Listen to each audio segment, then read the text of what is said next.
Good evening, everyone. Win Johnson here in the groundhog hole. I was just talking away down here, just talking about any and everything. I'm doing a solo tonight. Cody had some things with the girls, softball, I do believe. But anyway, Jess stuck her head in and mumbled something. Then she ran back upstairs and called me on the phone to tell me that I wasn't live. So I did something. Still getting used to this EV Mux thing. So um, I want to thank everyone who tuned in last night. We had 63 viewers and some comments. I really appreciate you coming on. And we were only on Facebook. We didn't go on the other, I don't know, 11 or 12 channels. Cody wants to wait until we have perfection. And I don't know that I've ever done anything to perfection. This is about having fun and talking about books and music and mysteries and ghost stories and, yes, politics too. But what my passion is books and reading and literature, and I've made that a habit over the great deal of my life. I've always been a reader. So anyway, I wanted to first talk about what's going on in the Twin Cities. It's in a beautiful day today, breezy and highs in the upper 70s.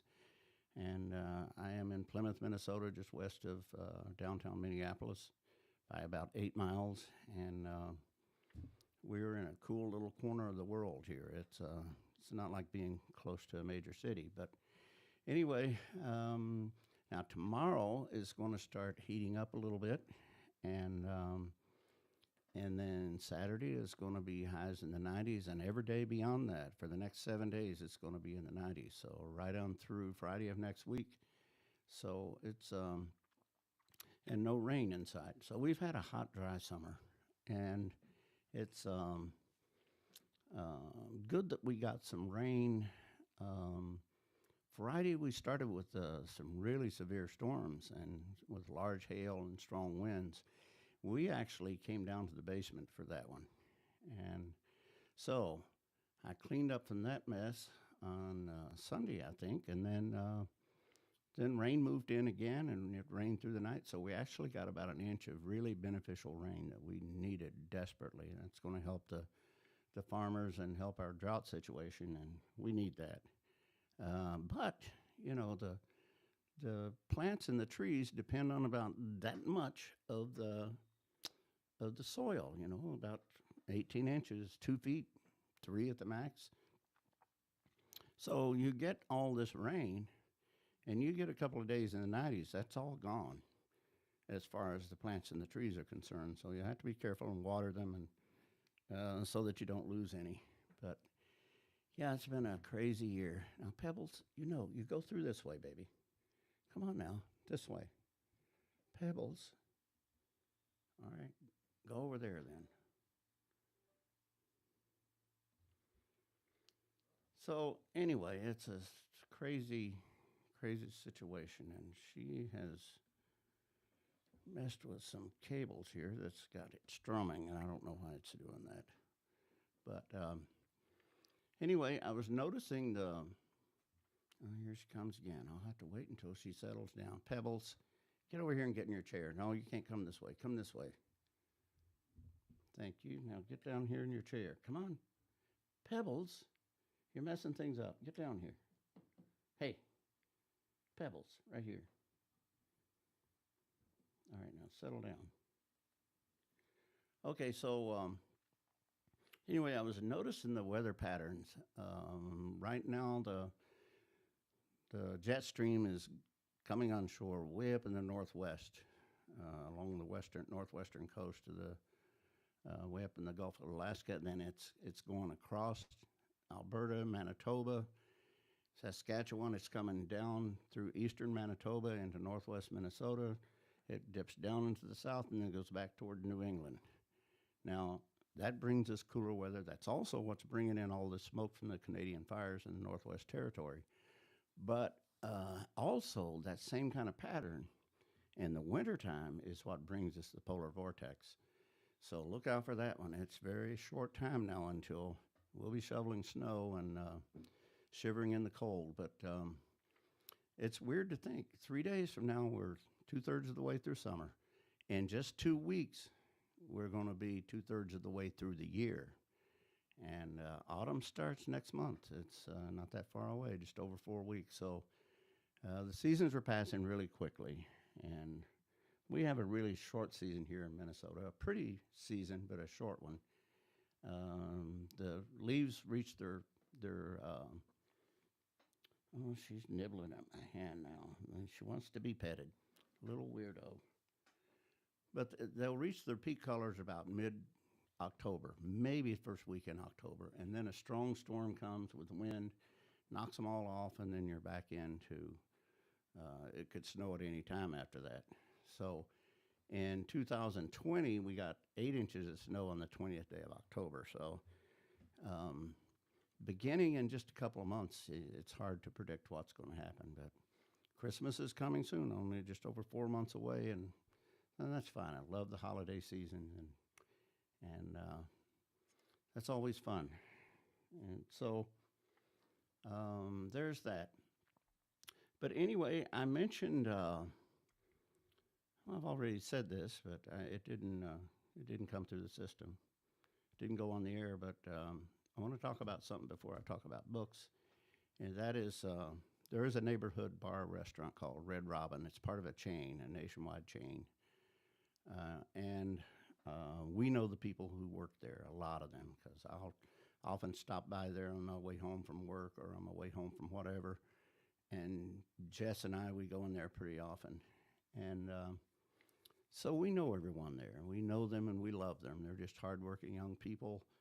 Um, Many of them have finished college or they have young children, and they're using that job as a stepping stone to get them to where they need to be in the future.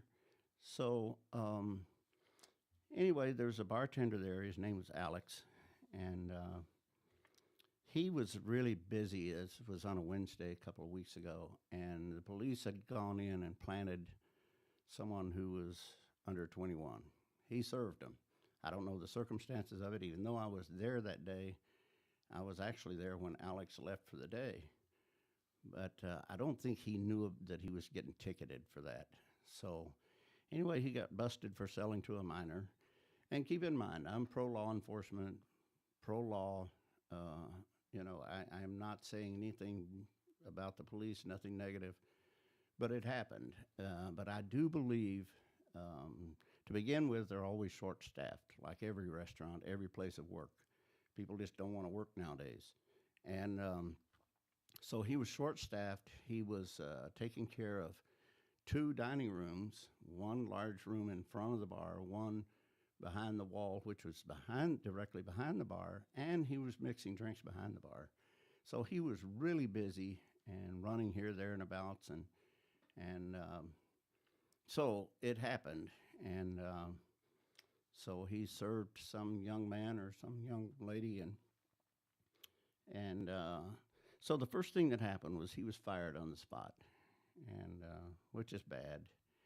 He and his partner just adopted a child, so they've got that to worry about. The second thing is he's facing $3,000 in attorney's fees, $3,000 fine. He could spend a year in jail. So right now he's out of work. We saw him. We were in there on the 14th, the day of Jess's birthday, and he came in, but he's not working. So things are not good for him. So we are going to set up. We are going to set up a GoFundMe page for him, and that is done on Facebook, I think. And I don't know anything about how to do that. Jess and some of the girls at the Red Robin will do it, and I'll give you the details later if you want to help out. That would be great. And keep in mind, nothing comes to me or Jess, either one. It'll go straight to probably his Facebook account, I imagine, is how that works. But anyway, just trying to help out and feel sorry for him. So hopefully he'll learn a lesson from that and get another job, and things will turn out. But what bothers me about it is the fact that that company won't stand behind him and at least help support him and help him pay for his attorney's fees and the fine that he has to pay, and try to keep him out of jail for it, because they are the reason they're short staffed. I don't know if they're not paying enough or what the deal is, but and certainly the reason that he was too busy to do his job properly. So, but the first thing they did was fire him. So they're not taking any, they're just passing it along. And I hate when companies do that, but that's kind of the corporate way, I guess. So anyway, to help out Alex would be great. Now, I want to talk about some books. I'm first going to talk about my 4 books, which I haven't done in a long time, but I am the author of 4 books. This first one is An Angel Is Born.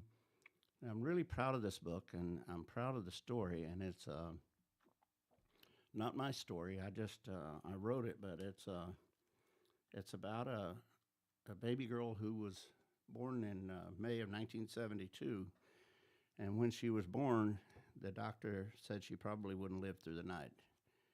And his his words to my sister and her husband, Bill, my brother-in-law, was, we're counting minutes, not hours.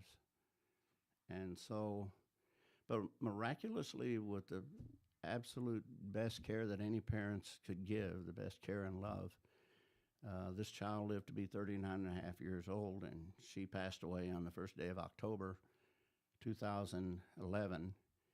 And I don't even know how we came up with the idea, but Lily and I decided that the story should be told. So I took notes. I thought it would be one of my sisters who would write the book, but I ended up doing it. So I took notes, and I wrote the book, and this got 38 5-star reviews that I know of. I haven't looked at it in a long time, but there used to be, it was on a lot of websites, and this book is being sold in, doing well, actually, in Eastern Europe. It's for sale in India, but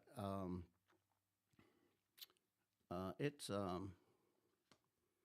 been a good, enduring story, and it's because it's about a special needs child. I did 2 book tours, and I was the first time I experienced this was in a civic center in Dayton, Ohio, and I did some speaking, and I read a story from the book, a few pages from the book.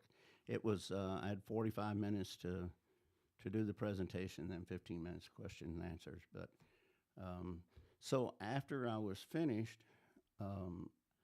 I sat down at a table to just talk to the people who were there, and a lot of people stayed to tell their story about how they lost their own child, and whether it was cancer or war or car accident. And it was really, really bittersweet, and it was really sad. But at the same time, I learned so much about that, parents and how they're, I don't know, it's like impossible for them to move on, but miraculously they do. Some don't make it, but it's really tough. So the whole story about this book, which starts in the 1940s, because I had to tell Bill and Lily's stories. That's when they were born. And as I wrote toward the future, I remember, well, this one got killed in a car crash. This one was killed in Vietnam. This one died of,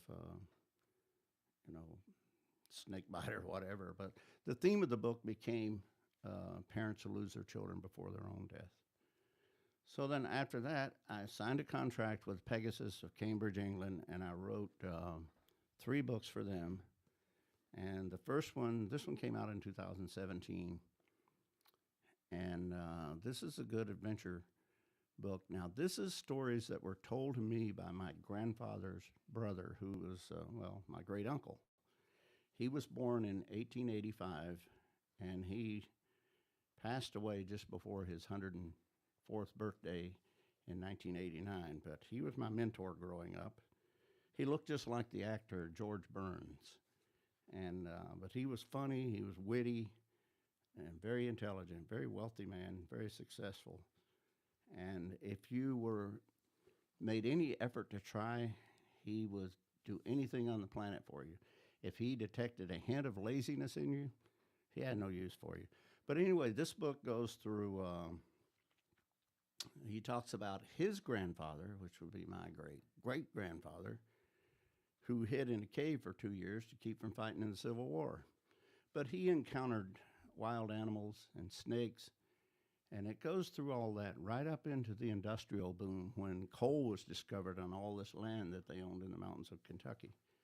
And it goes through the First World War, the Second World War, where my uncle's son, was a hero in the Second World War and the Korean War. So it goes through the war years, up through Vietnam, and to 1989. But it's a good book. This one's got a lot of five-star reviews too. But now the difference is, when this first book came out in 2013, people would send me cards and letters, and I got a lot of newspaper articles and that sort of thing. And but when they posted reviews, they would post it on Amazon. Some years later, when this one came out, things had changed. So what people were doing, they would send me a friend request on Facebook. I would accept their friend request because that's my contact with the public. And they would post their reviews on Facebook, which doesn't last or doesn't really go anywhere. So I was like, please put it on Amazon because that's what markets are driven by. But anyway, it's got five-star reviews. I think that my next one was A Soldier in Life. This one came out, I can't remember, maybe 2019. And my granddaughter took this picture of a lonely country road in Ohio during the fall. And it's a beautiful cover if you look at it. The only thing is the long road, the producers put that road right down the spine of the book. So it kind of cheats it out of the effect of that long road. But this book is about adventure. There's few people who have traveled more than I have, especially for work. The work that I do, I've done in 15 states, and this book is about the people that I've met along the way and how they lived. And